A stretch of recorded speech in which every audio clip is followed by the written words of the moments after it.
Hello everyone. आज की इस वीडियो में जो है हम डिस्कस करने वाले हैं यूपी ट्रिपल एस सी पेट से रिलेटेड क्वेश्चन। वो क्वेश्चन है वैदिक संस्कृति से संबंधित, या हम कह सकते हैं कि वैदिक पीरियड से रिलेटेड क्वेश्चन। ठीक है। अब जैसे कि आप जो है, यदि हमारा जो प्रीवियस वीडियो है जो रिलेटेड था इंडस वैली सिविलाइजेशन यानी सिंधु घाटी सभ्यता से रिलेटेड, जिसमें हड़प्पा और मोहनजोदारो जितनी इम्पोर्टेंट क्वेश्चन बनने वाले थे इन दोनों पॉइंट से, और जो भी सभ्यता से बनने वाले थे उन सभी चीज़ों को हमने डिस्कस किया है। तो आप उसको जा करके प्लेलिस्ट से आप देख सकते हैं। तो चलिए बिना किसी देरी के स्टार्ट करते हैं हम। पहला क्वेश्चन ये है कि उपनयन समारोह से क्या तात्पर्य है। देखो, पहली बात तो ये जो उपनयन समारोह है इसे उपनयन सभ्यता या संस्कृति भी कह सकते हैं। ठीक है। आपको अगर मिलेगा समारोह तो सभ्यता भी लिखा हुआ भी कहीं मिल सकता है। ठीक है। तो ये सिंपली बात, जो उपनयन संस्कार होता है या सभ्यता होती है, संस्कार भी हम इसको लिख सकते हैं। ठीक है। तो उपनयन संस्कार में क्या होता है ये हमको जानना जरूरी है।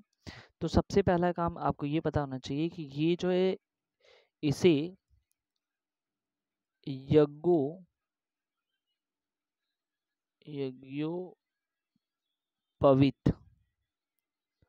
यज्ञोपवीत संस्कार के नाम से जाना जाता है। ठीक है। और देखो, ये जो उपनयन संस्कार होता है ना, ये विवाह पूर्व संस्कार होता है। यानी विवाह से पहले जो संस्कार है ये उपनयन संस्कार। इसमें क्या होता है, जो बच्चे होते हैं उनको जो है जनेऊ धारण कराया जाता है। ठीक है। जनेऊ धारण कराया जाता है, ये याद रखना। तो हमने देखा कि ये जो यज्ञोपवीत संस्कार है या विवाह पूर्व संस्कार इसको कहते हैं, इसमें बच्चे को जनेऊ धारण कराया जाता है।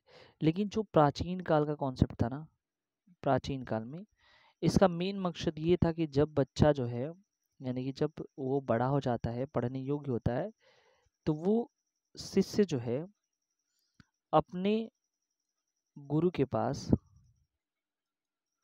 आश्रम में पढ़ने जाता है। ठीक है। तो इसके लिए उसकी शुद्धिकरण करने के लिए जो है, शुद्धिकरण करने के लिए उपनयन संस्कार किया जाता था। ठीक है। उपनयन संस्कार किया जाता था। लेकिन इसका जैसे ही, अभी तो ये संस्कार होता है लेकिन उसका उद्देश्य जो है वो बदल चुका है। ठीक है। उसका उद्देश्य जो है बदल चुका है। तो ये बिल्कुल ये दिमाग में होना चाहिए कि किस वजह से ये कराया जाता था। ठीक। उसके बाद एक चीज़ और समझ लेना है ज़रूरी है कि जिनका ये उपनयन संस्कार होता है उनको एक नाम से जानते हैं, द्विज। तो कुछ क्वेश्चन में ये भी पूछा गया द्विज से क्या संबंधित है।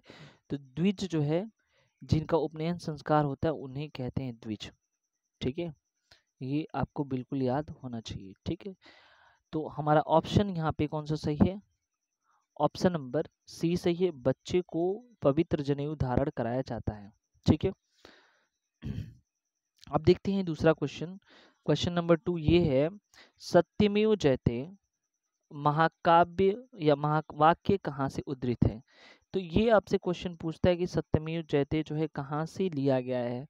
तो ये ऑप्शन नंबर हमारा जो है सी सही है, मुंडकोपनिषद। ठीक है। मुंडकोपनिषद से इस वाक्य को लिया गया है। और ये आपको याद रहना चाहिए कि कई बार एग्जाम में ये तो पूछता है कि कहाँ से किस महाकाव्य से लिया गया है। कई बार ये वेद पूछ लेता है कि किस वेद से संबंधित है। तो आपको याद रखना चाहिए कि जो वेद है ना वो अथर्ववेद है। ठीक है। अथर्ववेद। ठीक है। और ये डायरेक्ट अगर पूछे सत्यमेव जयते तो सीधे सीधे बोलना कि अथर्ववेद से है। और क्यों? क्योंकि मुंडकोपनिषद जो है अथर्ववेद के अंतर्गत ही आता है। तो इसलिए जो है ये बिल्कुल याद रखना कि अगर पूछे किस वेद से संबंधित है तो अथर्ववेद से हम, ठीक है।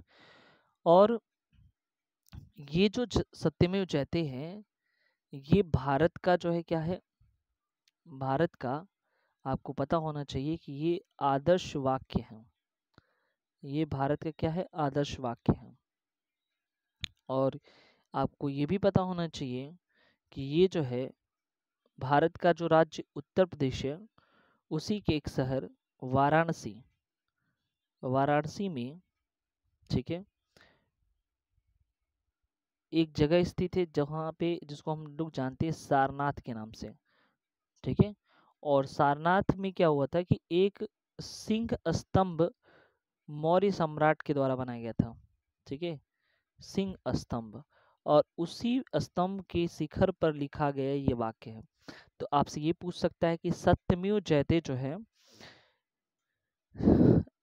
जो वर्ड है वो सारनाथ के किस ऐसे जानवर के पास लिखा गया है, ये भी पूछ सकता है। या क्या है, ये एक आदर्श वाक्य है, ठीक है। किस वेद से रिलेटेड है, अथर्ववेद से। और या तो डायरेक्ट अब तक जो क्वेश्चन बना यही बना है कि मुंडको उपनिषद से संबंधित है, ठीक है।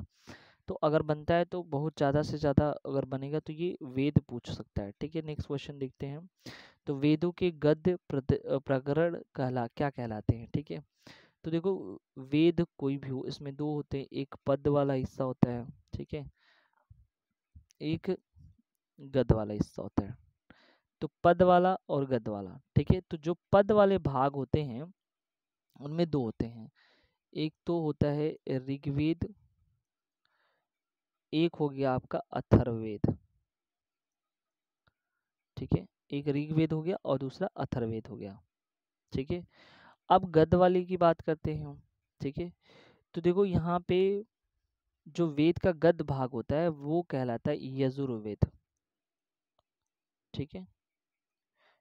तो पद वाले भाग ऋग्वेद होंगे और अथर्ववेद होंगे, और जो गद्य वाला भाग है वो यजुर्वेद होते हैं हम, ठीक है। अच्छा, और कौन सा भाग होता है इसमें, तो इसमें एक होता है गायन, ठीक है, गाने से संबंधित। तो ये भी आपको पता होना चाहिए, गाना वाना जो है सामवेद से रिलेटेड है, स से संगीत और स से सामवेद। उसके बाद यहाँ पे ये भी याद रखना चाहिए, एक जो है कर्मकांड से रिलेटेड है, ठीक है।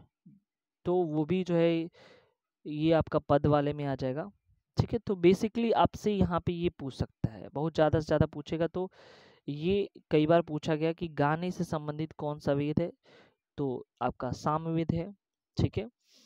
और जो भी कर्मकांड वगैरह हैं, ठीक है, वो सारे के सारे जो है ये इसमें आ जाएंगे आपके, ठीक है। एक आपका ऋग्वेद हो जाएगा, अथर्ववेद हो जाएगा और यजुर्वेद हो जाएगा। तो ये गद्य से रिलेटेड है, ये पद से रिलेटेड है। तो यहाँ पे पूछा गया वेदों के गद्य प्रकरण क्या कहलाते हैं, ठीक है। तो वेदों के जो गद्य प्रकरण हैं वो ब्राह्मण कहलाते हैं, क्योंकि संहिता, आरण्यक, उपनिषद, ठीक है। आरण्यक जो है, ये भी मैं बता दूं यहाँ पे, जो आरण्यक शब्द है वो कर्मकांड जो होता है उसके पीछे के उद्देश्य को बताता है, ठीक है। जो भी कर्मकांड होते हैं, कर्मकांड के पीछे के उद्देश्य को बताता है, ठीक है। ये आरण्यक होता है। और अगर बात करें तो जो संहिता होती है वो मेन भाग होती है, मंत्र जो होता है मंत्र भाग को ही कहते हैं संहिता, ठीक है। और ये जो ब्राह्मण ग्रंथ है वे वेद के जो कर्मकांड होते हैं उसके बारे में बताता है। उपनिषद जो होता है, उपनिषद ये बताता है आत्मा और परमात्मा, आत्मा और परमात्मा, ठीक है, का कैसे मिलन होगा। या हम सीधे सीधे ये बोल सकते हैं कि ये दार्शनिक पहलू को बताता है, ठीक है। तो यहाँ पे इतने सारे तो हमारे पॉइंट्स कवर हुए हैं। तो मेन जो ये पूछा है कि गद्य प्रकरण क्या कहलाते हैं, तो गद्य प्रकरण जो है क्या कहलाएंगे, ऑप्शन नंबर बी सही है, यानी कि ब्राह्मण कहलाते हैं, ठीक है। तो वेद में जो भाग होते हैं वो पद, गद्य और गायन 3 हिस्सों में बांटा गया है। तो आई होप ये चीज़ समझ में आया। हम नेक्स्ट पॉइंट को देखते हैं। नेक्स्ट पॉइंट ये, निम्नलिखित में से कौन सा ज्ञान के सिद्धांत पर बल देता है। तो ज्ञान के सिद्धांत पर जो है कौन बल देता है, तो ऑप्शन जो हमारे यहाँ सही है, ऑप्शन नंबर डी सही है, उपनिषद। ठीक है, उपनिषद जो है ज्ञान के शब्द पे बल देता है। क्यों? उपनिषद जो है ये है हिंदू धर्म का महत्वपूर्ण श्रुति ग्रंथ। श्रुति ग्रंथ क्या होता है? ये माना जाता है कि जितने भी जो ऋषि मुनि हैं, ठीक है, तो परमात्मा द्वारा जो बताए गए जो भी संदेश हैं, ठीक है, वो खुद उन्होंने सुना है और सुन करके उसका वर्णन किया है या एक जगह जो है संकलन किया है। ठीक है, एक जगह वर्णन किया है या एक जगह संकलन किया है। तो ऐसे दार्शनिक जो कलेक्शन है उसे कहते हैं क्या? उपनिषद। ठीक है, तो दुनिया में जो दार्शनिक उपनिषद के सबसे अच्छे अगर हम बात करें तो वो है ज्ञान कोश। उसे क्या बोलते हैं? ज्ञान कोश बोलते हैं। ठीक है, ये बिल्कुल याद रखना। तो यहाँ पे ऑप्शन हमारा डी सही हो जाएगा।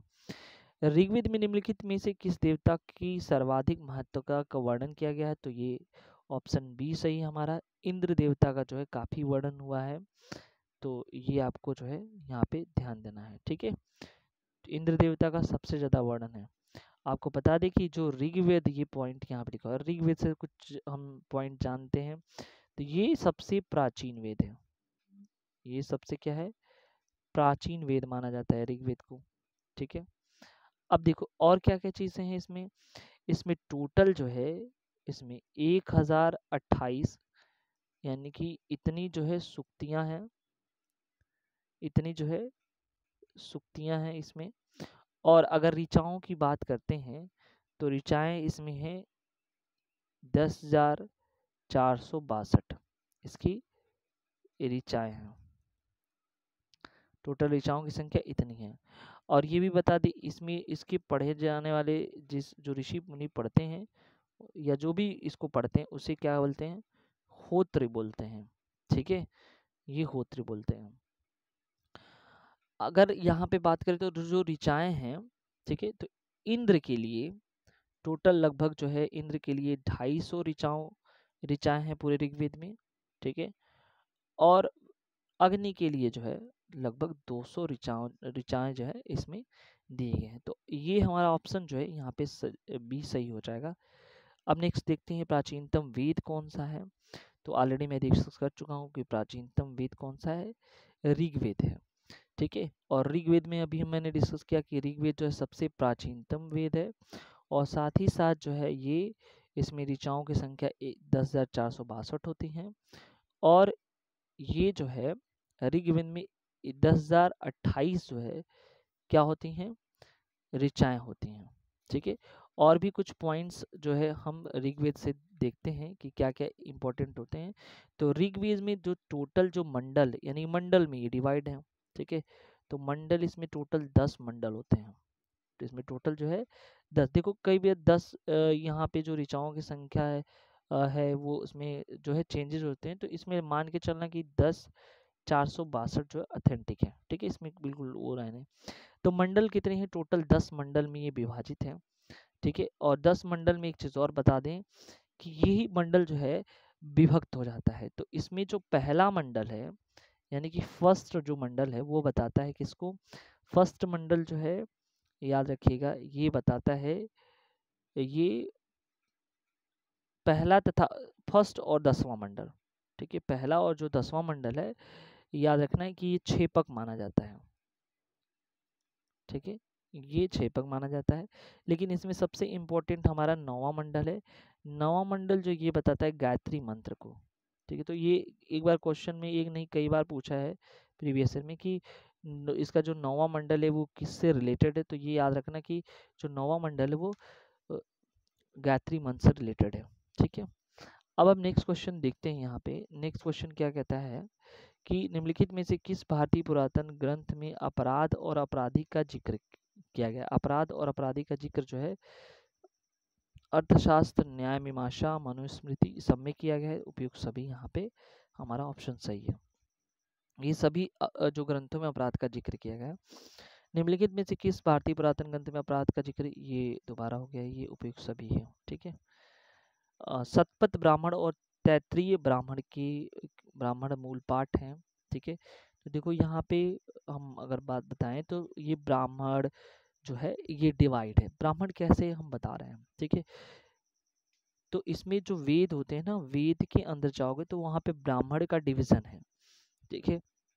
अगर हम बात करें ऋग्वेद में, तो ऋग्वेद में जो है मुख्यतः 3 ब्राह्मण आते हैं। जैसे एक होते हैं ऐतरेय ब्राह्मण, दूसरे होते हैं सांख्यायन ब्राह्मण, और तीसरे होते हैं कौशितकीय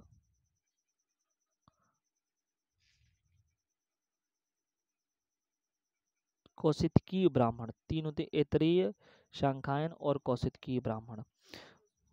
उसके बाद अगर हम बात करते हैं नेक्स्ट, तो यजुर्वेद में 2 हिस्से हैं। यजुर्वेद में एक हिस्सा है, ठीक है, शुक्ल यजुर्वेद,